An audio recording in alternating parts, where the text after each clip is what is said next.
so much doom and gloom about the prospects of the champ in this reelection that's unfounded. You know, the people remember, the people didn't vote on misinformation. Whenever we make a decision, it becomes misinformation. You know, and that's shows a lack of ideas to put forth. And then, I remember around 2019 there was frustration at the success of the economy, the exuberance of the everyday consumer, and there was fear from the media that Trump would be reelected from this success. I remember this just prior to COVID. And I'm like, man, they get sitting around wishing for, why are they just sitting around wishing for, devastation, you know? And it wasn't as grave as it is now with the gloom and doom. They didn't know what that the COVID was gonna come, or they didn't allude to that. Of course, they pounced on the opportunity of, you know, calling you scum and a fascist enabler if you didn't seclude yourself into the home until it was time for them to call you out the false pretense unrest, while their terrorist Antifa initiated chaos that was then a welcoming to the single family household, and the reckless uh, uh, um, thrill reintroduced of the carjack, among other thrills of lawlessness that was enabled at the height of the COVID hoax. And so now they're just outright forecasting and wishing for devastation. We heard one artist wish hurricanes. I hate to um, have to scold Roland Martin, because he's one of the few high profile journalists who doesn't ignore the African Times news whenever I make a statement on one of his platforms.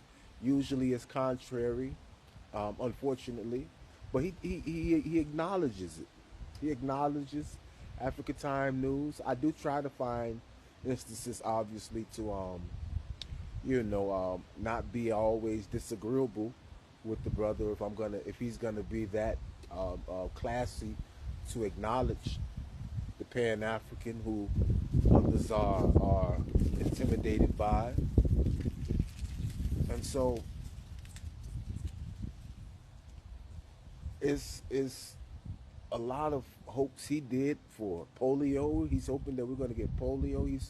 He's saying that one of the greatest presidents, Ken, is gonna have a evil intent towards the health of the American citizens. Now, I'm pretty sure I've heard just off of his um, regular commentary that he gives a scientific explanation for his belief. He cites scientific experts when he addresses his his concerns about vaccines. I'm pretty sure he's not gonna be. He probably doesn't have a broad brush for the entirety, but I'm also confident that, as I said, he's gonna cite experts. He's not just gonna say off of the whim that um, um, that next year, because you're not following his take on avoiding vaccinations, that there's going to be a plague. Okay, he would cite the gradual increase of the harmful exposures that he would use for his scientific argument, whereas um, rolling out of frustration with the election outcome to say that the American people is going to be plagued with polio, that's irresponsible with someone who has counsel with the 44th president. It's irresponsible of your influence to be cursing as you are with your profanity, as though it's of that heightened state of a threat. I alluded to the military implications, and this was prior to the election, and they're even further trying to dictate an invisible UCMJ where uh, the subordinates gets to arbitrarily determine from emotion what's the lawful order. Um, I have some other video I'm going to be showing where you have some unsympathetic commentary towards the division that's being excited from Dems of inner family relations. And I told you guys, these are the same Dems who stole my son. Okay? And and they don't care nothing about trafficking. They enable trafficking. You know, they want to say that you're not protecting their daughters. I saw one little video in one of these snippets. They're gonna say you sold out your daughter, and what they're saying when they say you sold out your daughter is that she's gonna go with some black kid who should have been aborted. That's what they mean when they say you sold out your daughters. You know, when they talked about um, aunts voting and their lesbian daughters are disassociating themselves from the family because the aunts voted for the success of the nation, the proven fiscal prosperity of the nation. You know, they're co-signing that. They're okay. That's not leadership. You know, the best thing that the best leadership I've heard from the Dems so far has been Joe Biden, and they have despicable behavior towards him now. The despicable behavior of instead of assessing what can they now pursue that it be in the interest of the American people, they want to focus their time on trying to tank Joe Biden's legacy. Complete, complete irresponsible leadership. Complete, um, it's, it's unbecoming of the status. Piss poor leadership. Um, Very determination that's being amassed by the media to um, to insert the spirit of mutiny within the military branches by telling them what is an unlawful order. And I have concerns about that. You know, we saw with the Kaepernick, the faking for paper Kaepernick situation with the flags, and you had sailors in Hawaii refusing to, um, give allegiance during colors. Okay, and so if you have something as ridiculous as that, um, ingraining the spirit of mutiny in a sailor. I can only imagine if we have, higher ranking officers taking the bait, taking this ridiculous bait of insubordinacy towards the commander in chief about obviously lawful orders of securing borders and assisting agencies against those who violated said um, um, borders. These are lawful orders. It seems though to me that seems that's obvious lawful orders, and so I'm also concerned about the rhetoric from these governors of insubordinacy and belligerence towards um, national security and just you know aiding the proven prosperity that was under the stewardship of the 45th administration. And I mean, I just think president, man, you just can't tolerate it, man. I know I wouldn't care what they already drawing lines in the sand against the president preemptively, openly, and that's out of pocket. It's out of pocket, you know. So, they shown as far as what I'm concerned how gangster they'd be by locking people up for months, allowing their chaos to burn down cities. That was just, I mean, that was, I mean, I was gonna give a speech before the election about all the moments Trump you had for your too long for, the your Bonaparte moment or too long, man. Okay, and now you got a couple of them that's about to come up, man. Get the chain of command in order. We can't have another Mark Esper uh, catastrophe of your chain of command. You know, people out here, you know, I like Tom Homan. I like Pompeo. I can't think of any other. It wasn't too many others that was Navarro and I ain't saying pick the same ones, but definitely of the spirit of those guys. Carson. You know, we know that their competency of intellectual contributions is going to be in our interest, and that you will have an open ear towards your counsel.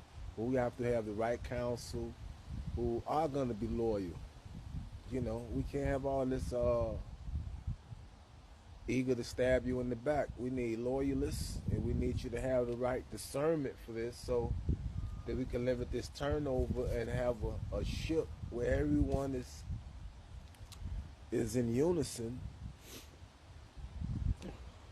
When we making the decision of what direction we're going to steer, you know, with the winds. And so,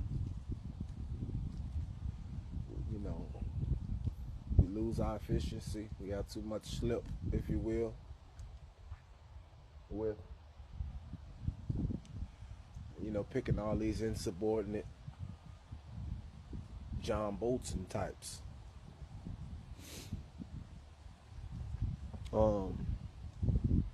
And as I said, we don't pick yes men.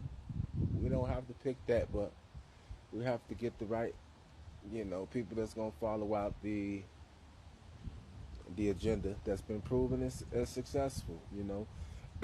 I trust that you can get the things done, but we have to secure it. If we can't secure it, they can just come and then tear it all up. with something that they can then impose on the rest of the world, um, then I couldn't tell the people to vote for you this third time because of that, because of my insecurity with that. But now they everybody that came around, on the third round, where I was, with zeal on the first two rounds, and so you gotta come through. You gotta step up to the plate, you man, and continue to drive in runs, you know, home runs, base hits, and I think he get it done. Last year, you know, I mean, when you from 2016 to 2020, Trump was getting up in the middle of the night and just a change of rule on your ass. Just wake up in the middle of the night. No more surgeries in the military. You know, just wake up in the middle of the night and put some change shit in.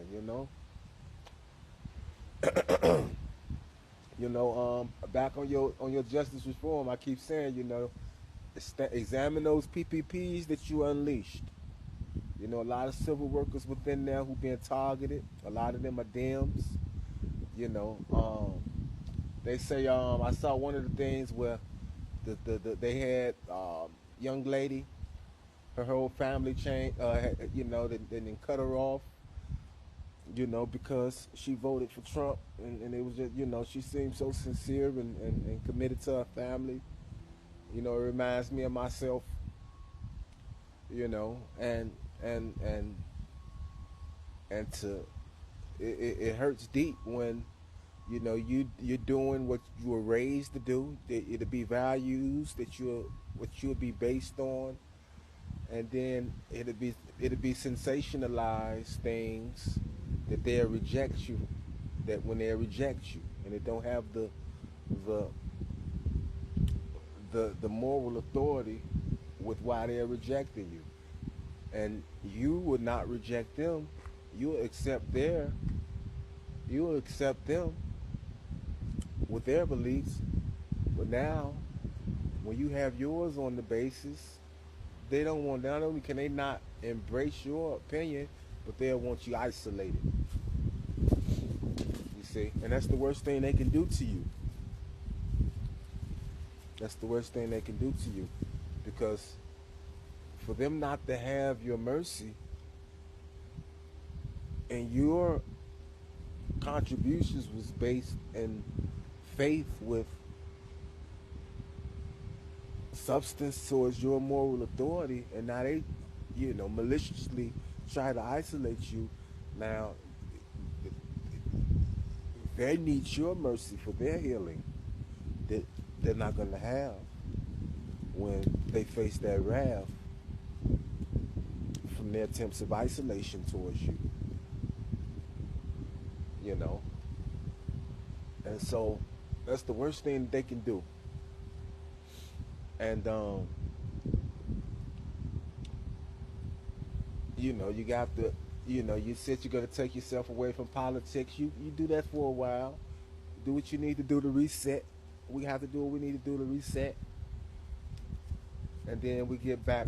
We get back on the scene, off the fence. We at our leisure, when we're ready to, and we can't let anyone sideline us permanently from our political self-determination. Because, you know, the sincerity of your moral authority is going to come to pass. You know,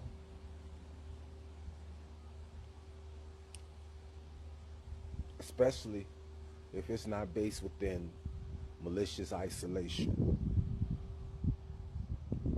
which is cruel. It's cruel.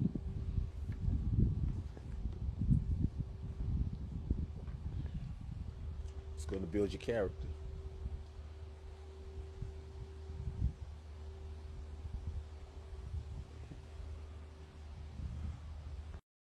not give one. Here is a story from a mom with 2 daughters in college who are now refusing to go to any family gatherings because their grandmother and aunts, the mom's sisters, voted for Trump. She shared the following, quote, "My kids won't come to Thanksgiving or Christmas. I know, this is fake. I'm a troll. This never happened, blah, blah, blah." This is 100% true. I have 2 daughters that are both in college. We have a family group chat with my parents, all of my siblings, and all the grandchildren. My parents and siblings are all Trump voters/supporters and are not shy about it. Most family gatherings will devolve into arguing between them and myself. I grew up in this shit show. My kids did not. After the election, my kids silently left the group chat. My mothers and sisters are trying to plan Thanksgiving through the chat. When my mother noticed my daughters left, she called to ask me why. I told her they are grown adults, so she would need to ask them. So she did. One of my 2 daughters is lesbian. When my mother asked the 2 girls, they told my mom that they would no longer be attending any family functions, including Christmas and Thanksgiving. This created a shit show on an epic scale in the family chat. My mother tried to explain to my kids that their vote had nothing to do with them. My oldest explained that they exposed their character and they were raised to not engage with people that condone rape, lying, and cheating. She told my mother that your votes will directly impact our lives in a negative way, and you guys did not care. You chose a politician's hollow words over your grandkids. There was more, and I'm paraphrasing. My parents and siblings are furious. I think it's important to say that I pay for both of my kids' college, their health insurance, car insurance, food, and gas. I pay for airfare when they come home. They don't work. My deal with them was if they went to school and got good grades, I would pay if I could. My mother wants me to cut them off until they come to Thanksgiving and Christmas. I said no. I have my kids' backs and they are adults. I will not force them to make a choice they do not want to make. My siblings are saying I am an a-hole and I'm dividing the family. I honestly never thought I would be in this insane situation, but here we are. I commend you for allowing your children to stand for their principles and for you having their backs. I think that shows actual strength in this situation. This is just really tragic stuff we're seeing. I mean, people truly don't seem to understand that when you vote against human rights and that directly impacts your own family members, don't expect them to act like, oh, it's just politics, everything is okay. Midas Touch contributor Tennessee Brando wrote a brilliant song about all of this. He calls it Cheaper Eggs, and if you don't mind, I want to play it for you now. Watch. The red hats are flexing, they're all acting thrilled. They don't know how tariffs work, but soon they sure will. They think their leader saved them and he's restored their faith. But we see they cut their noses off to spite their own face. They sold out their daughters and they threw. And my mom has yet to text me back today. My point of making this video is to say that I am very happy and I expressed how happy I was. And I'm not gonna be sorry for that. I'm completely heartbroken that my family is taking it how they are. I never did this to them when Biden won. Never. But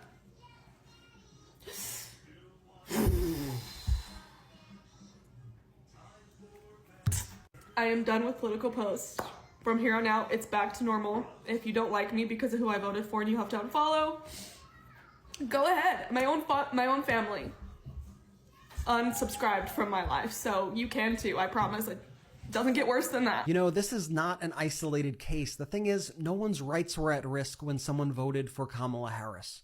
That is not the case for those who voted for Donald Trump. And here, hit back on that justice reform or what you need. You know, let some of the people out from the PPP who's been affected by that. And you know, the only really justice reform that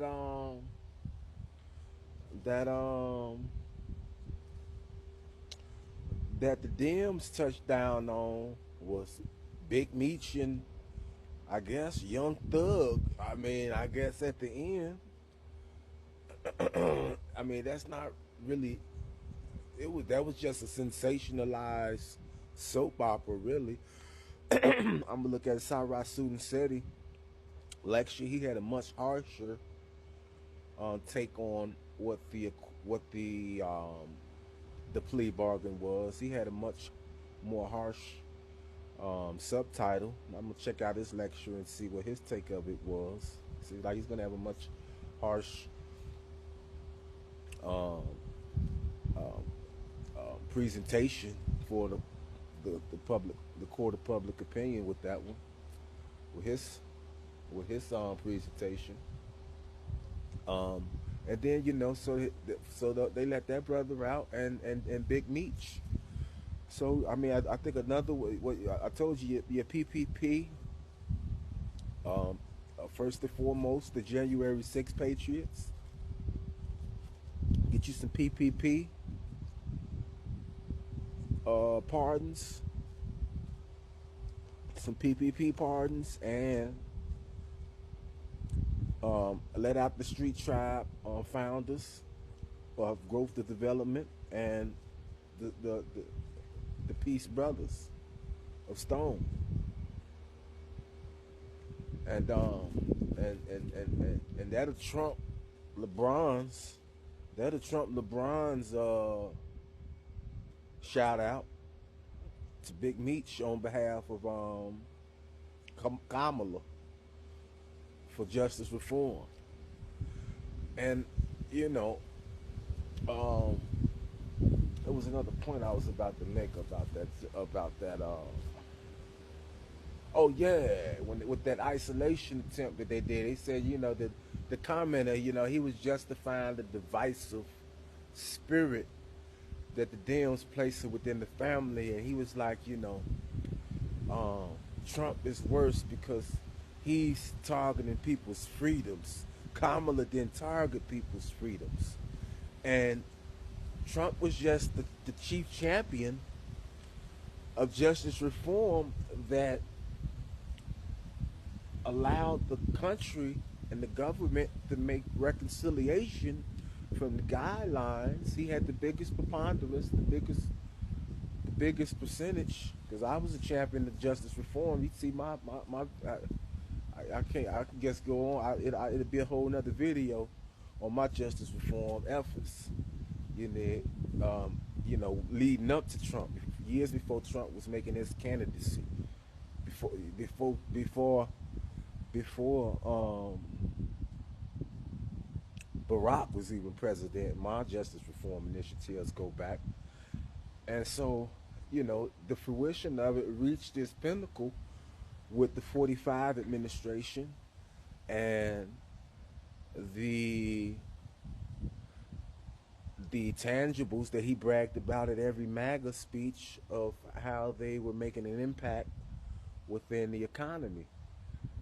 Okay, and so so to say that Trump is more vicious to freedoms isn't proven.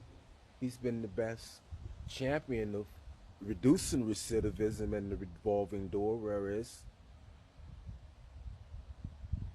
Kamala was on the forefront of allowing private enterprise from the devastation with disproportionate sentencing guidelines that she championed throughout her career for her resume.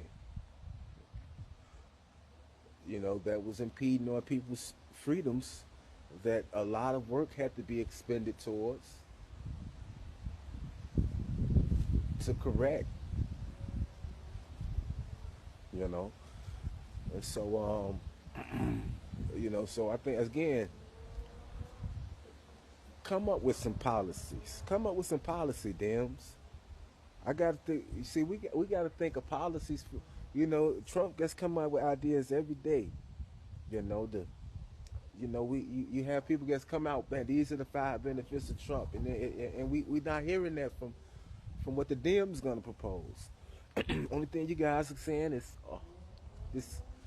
this emotional rhetoric about freedoms. That's ridiculous. This irresponsible rhetoric about killing babies. That's ridiculous. And all the word salads that you create with it is with reproductive rights and all that. People are not that what you always want to call the other side misinformed. We're not that misinformed with the word salads that you use with this reproductive rights stuff. No one's that naive that reproductive rights is at risk by encouraging prosperity so that from that prosperity you can make informed, responsible decisions with who you choose to be your partner based on longevity and merit, not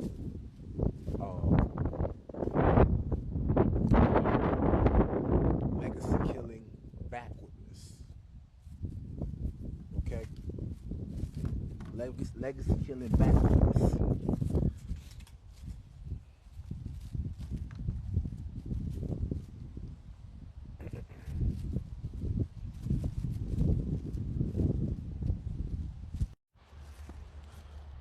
Joe came up out that motherfucking White House with them shades on for like 5 steps, god damn it. Looking 20 years younger for that speech, man. Keep the temperature down. He didn't have the best wisdom so far for the Democrats since the election, you know.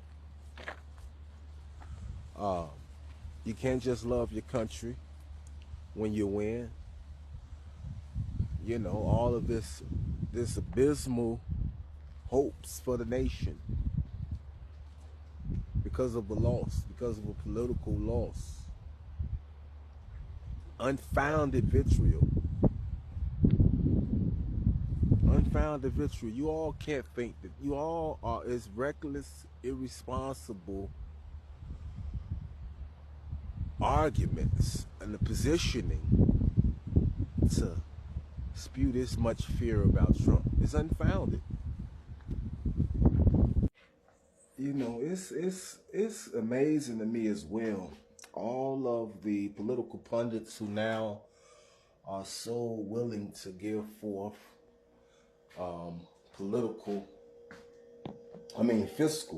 fiscal advice now and forecasts. I'm one of them, but I think I'm more humble and less cynical of the source of my tutoring that allows me now to have confidence in my analysis with the markets that we achieve by studying the successes of Trump. All right, we know that Biden kept and maintained all of the successes of his fiscal policy was the policies of Trump that he maintained. The tax cuts is what maintained the ability of the employment to bounce back from COVID. No one's ignorant to that. Everyone observed the boom of the tax cuts. Everyone enjoyed the opportunities of employment, that the jobs were enthusiastic with hiring as a result of the taxes being cut from the 45 administration. You know, have some respect towards someone who gives you confidence now to speak freely upon the economy. You know, even Barack Obama, when he first started this administration, he would stutter when it was time to talk about fiscal policy. You know, he would be all super charismatic when it's time to, you know, speak on civil rights and things of that nature. He has endless charisma with that. But you know, it took him a while before he started being in tune with his policymakers and with the fiscal policy and it took him a while before he would have you know, concise statements and things like that. And so I think they need to be more respectful and less doom. You know, the markets has continuously it's the Veterans Day. Happy Veterans Day to my fellow veterans. It's a Veterans Day, and it's been non-stop positive reaction to the announcement of Trump being made president. A lot of things are correcting itself. without him even have to begin his implementation. You have people, knowing to take the right steps towards what he said that he was going to do, because the steps that he's taking that he's going to do is not punitive to other nations. It's merely allowing the United States to not harm itself. And so, yeah, there's a risk that other people may get in cahoots with what the sabotage would be. In the last case, it was the COVID, and there was too many nations who were in cahoots with that. The ones who were not bandwagoning the COVID hoax, they maintained their reserves and prosperity without any significant impacts, such as those of these damn states that shut down, or other countries who decided to shut down. Um, China needs to do a good job of being partners with their bilateral partners, so that they don't have insecurity with losing the United States or first of all, yeah, them going along with COVID. I, I, I, I, I don't think that was the most responsible decision to make as far as the relationship with their population. With the tariffs, I think Trump is strategic with his tariff implementation. I don't think he just has a broad brush out. I think he relies on his advisors to make shrewd deliberations when it comes to the tax rates of the tariffs and how they'll be implemented. I don't think that he, again, is, they use the term protectionist. I don't think he's any more protectionist, not even close to, even with the steps that he take, that's comparable to the others. And you see, when these people make these statements, and you want to be derogatory towards, you want to have scrutiny, have data with his past decision. How did it impact us? Or someone else who's done what he's saying he's gonna do. You guys use Hungary. Show me some what's the devastation that's been done to Hungary that we can anticipate? I don't see any data. It's just fear mongering. I don't see any comparison data with this analysis that you all gave with Hungary in that article that I cited the other day, the Vox article there with Beauchamp, Zach, I believe his name was, and a lot of them just going to parrot the same thing. So let me see what substitute the muscle recovery. I was getting the therapeutic. He swapped it out for the muscle recovery. So yeah, make some comparisons. Brother Roland, I'm not gonna say your journalistic skills is incompetent, because right now that you're emotional, but you're a scientist with your agricultural background over in Texas, with your studies. So you're more data prone driven than a typical journalist. So if you're gonna have all of these doom forecasts, have some data with it.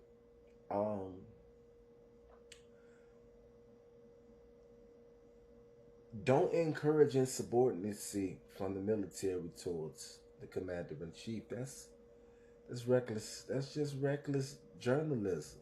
Reckless journalism. Reckless journalism. Okay? Any correction that you don't approve of within the civilian governance of the military has to be corrected at the polls. You don't encourage it from the bottom of the chain of command up. That's not how it works. That's worse than Fort Sumter type of advice. And so we have a mandate. Okay? The mandate of Trump isn't equivalent to a confederacy? What you all are telling the military to disobey his unlawful order is. So, again, as Joe Biden has said with his the the the the clarity of Joe Biden in that speech should be encouraging and inspirational to the Dems. As soon as you all get something inspirational, you reject it and want to try to tarnish the legacy at the exact moment when it's reaching a resemblance of esteem that's worthy of being proud of. The clarity of Joe Biden after such clouded presentations. He stepped out with his cool shades on, 5 steps with his aviators. Not a stumble in the speech. You know, how can you all say that you care about seniors, seeing that the troubles that he had to endure with his cognizance, and then to see that clarity and then not embrace the advice that he gave with such clarity that had obviously had to have some um, the will of God in correcting him. You know, I wanted to give the credit to they was Perino with the sister who getting sued by brother Hannity.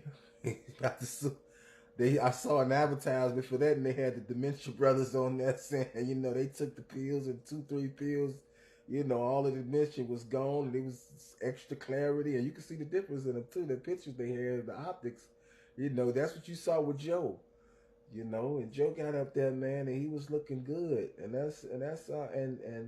take that advice, you all. Take that advice. Feel good like Joe, okay? Feel good about Joe, that you have ideas that will challenge Trump, and go work on some ideas. That's what I wish I would have been a little bit more involved, because as I said, this third time around, I didn't advocate for Trump because with all the accomplishments he had, I felt as though that he allowed them to be hijacked.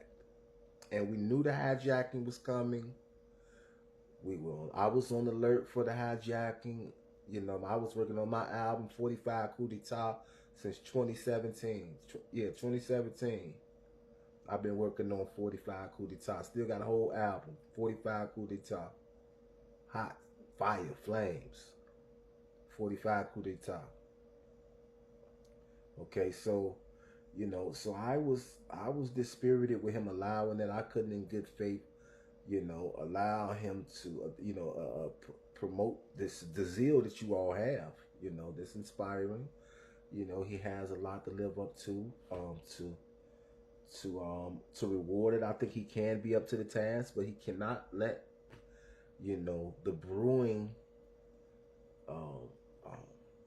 insubordinancy and resentment and insurrection. I'm not going to give it the righteousness of calling it rebellion.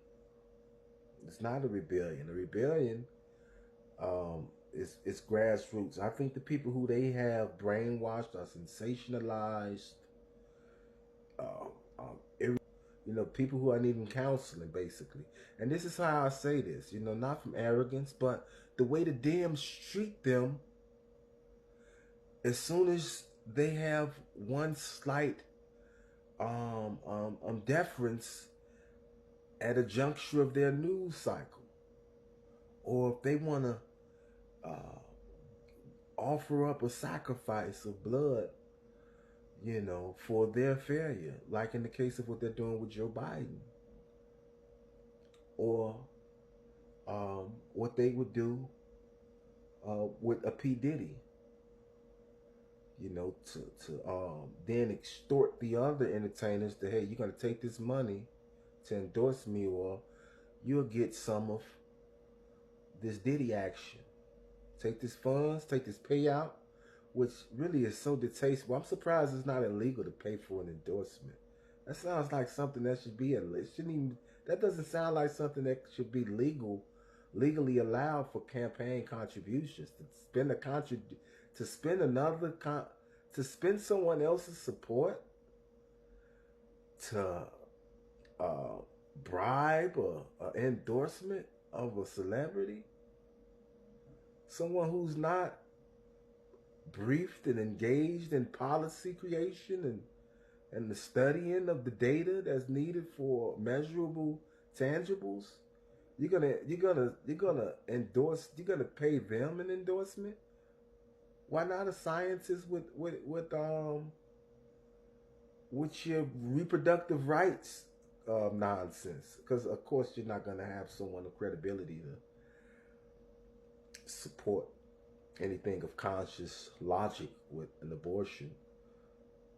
So you have to get some sensationalized um, artists with no conscience, no artistic integrity. They're not going to make any songs of passion explaining the destruction that's caused to society from abortion. You can't summon any soul that could be complementary to such a composition that'd be inspiring. With abortion, it's already been taken up with Nick Cannon.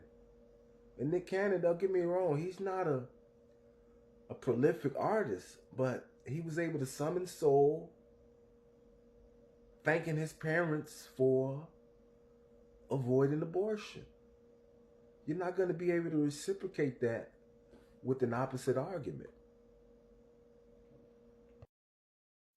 If we remember right, again, another example of policy implementation that Joe pretty much maintained of 45's administration is the tariff posturing of the United States, and he was much more heightened with his tariffs. Remember, Joe was just doing 100% tariffs. He was calling it out. He has large tariffs on the EVs. I think all 100% tariff on Chinese EVs. And so I don't believe Trump had 100% tariff on anything. So, why such doom and devastation with Trump's targeted, specific, strategic tariffs? You never hear about a 100% tariff across the board with Trump. They used to be very strategic, and he still be able to brag about the compounded, intricate assessment, and so then that would allow, and so what Joe did when he was doing that excessive way, again, that'll allow China to now be preemptive and to respond with their tariffs, even though, again, I think it's fair and honest. I'm not some overly, I want prosperity for humanity and for the rest of the globe. I'm not one to exploit others. And so, I don't think that, again, that Trump's tariffs were a dent on anyone else's GDP. China had prosperity with Trump's administration, as we had a great bump in our prosperity. Which is why I don't like that China went along with the COVID plan. They had an exit. They knew that their exit would be much more expeditious than the intended target, which was Trump. And that's why they were able to recover more faster with their GDP. And they didn't do a lot of spending with stimulus and things of that nature with their people that we did that caused the inflation. And so, again, I just think that Again, the markets have been responding, even with all the doom and gloom of the Dems. The markets have still been responding daily with overwhelming confidence. And again, it's just it's un-American to see prosperity and have spite towards the inspiration, the mind that has the initiatives to bring that prosperity, to have so much spite towards that, that you wouldn't want the constituents to be rewarded from his stewardship is un-American. It's a national security threat, and it shouldn't be tolerated. It shouldn't be tolerated. If any way that the president can do to to show the constituents within these belligerent leadership, if you could take some type of referendum, or just again, it can't, it would not, he's not, you can't allow tyrant governors and local entities that's doing nothing but breeding the chaos that they can then use to exploit created sensationalism. We know that that is a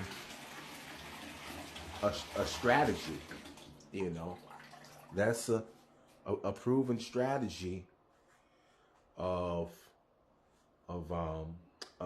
sensationalized, constant sensationalism, and then using another sensationalized event to then bring about escalated chaos. Nip that in the bud. Determine what they're saying is a line in the sand, and stomp over it. Stomp over that goddamn line. Whatever line in the sand they drawing out there, stomp over it. Stomp over any line that they putting against the federal government and the mandate of the people. Find out what their line is. Examine that goddamn line and stomp all over it. Okay? Don't let these local governors threaten you with belligerence. None of them. The people going to support you, and that's just going to that's just going to be what it is. That's just going to be what it is. Any insubordination. Find out what they line in the sand is, goddammit. And I want to read about how it got crossed and spat on. Okay? We're not playing none of these victim games. We're not gonna be no victims with this mandate. We're gonna win, and the unprecedented golden age of winning is not going to be usurped internally. All right, everybody externally and around the world getting in order. So damn right, you got to have the internal in order. Okay, if everybody else outside the country can get in order, you damn well better get these knuckleheads who in the country in order, and all of their belligerence. Video. Hopefully the video doesn't cut out and go black. It's been doing that when my points get to being too of substance. Not that I like to think all of it is of substance, but when they really get to touch your nerves, it's interesting how my cameras get to go in black. But yeah, a summary of some of those benefits of the no taxes on overtime, disability, and tips, the maintain corporate tax reduction, is going to result in what we saw from the first administration of 45. Consumer enthusiastic confidence with consumer spending, business investments, hiring. The consumers will be able to invest in education and training, and then they'll be able to afford the foreign items and whatever tariffs that are associated with that to keep them in check. And again, I don't think that Trump is arbitrarily applying tariffs without foresight, without a shrewdness so that trading partners aren't, you know, claiming abuse and imperialism. And so I'm not concerned personally with immigration. You know, I trust the appointment of Tom Homan to do a satisfactory job, and I'm not one to feel insecure about my career security. Um, I don't. As far as black folk, I don't think that we need to be insecure about that. I think we need to be more concerned about a two-parent household and things of our Pan-African self-determination and our relationship with the continent and establishing relationships on the continent of reintegration and repatriation there, and then those relationships combined with maintained presence in the diaspora is enough of prosperity and opportunity that there's no need for insecurity with whoever is allowed in the nation. Of course, it's still, you know, so I don't spend too much time fear mongering on the immigration issue. I trust that Trump will be able to produce the same results that he did last time in collaboration with Mexico and return an order to the border. And so, you know, I'm more concerned about policy of fiscal prosperity and then ensuring that it's not compromised with a mad scientist Fauci situation. And so that's my concern and what I'm on readiness alert about avoiding and repeating. But I think that the fiscal stewardship of Trump is sound and proven. Hopefully, some of the initiatives of draining the swamp could be expedited, such as moving the agencies to the heartland, moving a lot of the DC agencies to the heartland. I think the audit that's being proposed by Elon Musk is of substance. I'm not a big fan of some of the agendas of Elon, like Mars and things of that distraction. I don't think Trump is interested in a lot of those endeavors, but Elon recognizes that from a prosperous Trump administration, you have more consumers who could purchase Teslas and all of his ingenuity and constant ideas. And so, you know, Trump may speak viciously towards renewable energy, but the prosperity from his economy allows those with energy, self-sustained energy ambitions to still pursue those capabilities and that readiness of their energy independence that's local to their residency. And so let's not have doom and gloom. Let's give the policy a chance. Let's have these governors be partners with the prosperity and giving it a chance, and not having useless belligerence that's unfounded, that's seeking to usurp legal orders that the commander-in-chief is entitled to with the armed forces and his implementation of safeguarding the country.